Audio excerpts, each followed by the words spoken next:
Nagsagawa ng kilos protesta ang libo-libong Palestino sa Gaza upang ipanawagan ang ceasefire o tigil putukan, bunsod na nagpapatuloy na kagutuman sa rehiyon. Samantala, muling nag-alboroto ang isang bulkan sa Kamchatka region matapos ang halos 600 taon. Ang mga balita mula sa ibayong dagat tinutukan sa Global Headlines Report ni James Galange.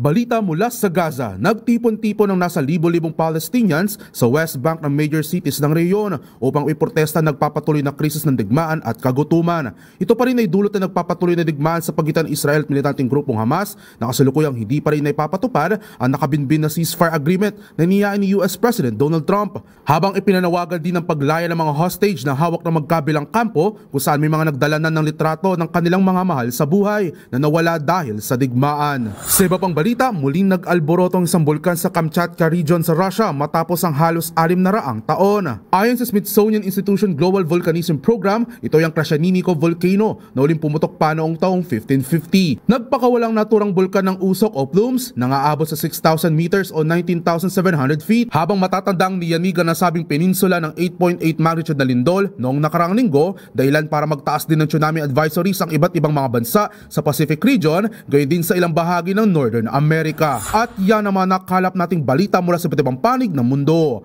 Para sa MBC TV Network News, ito si James Galange ng DZRH TV, una sa Pilipinas, una sa Pilipino.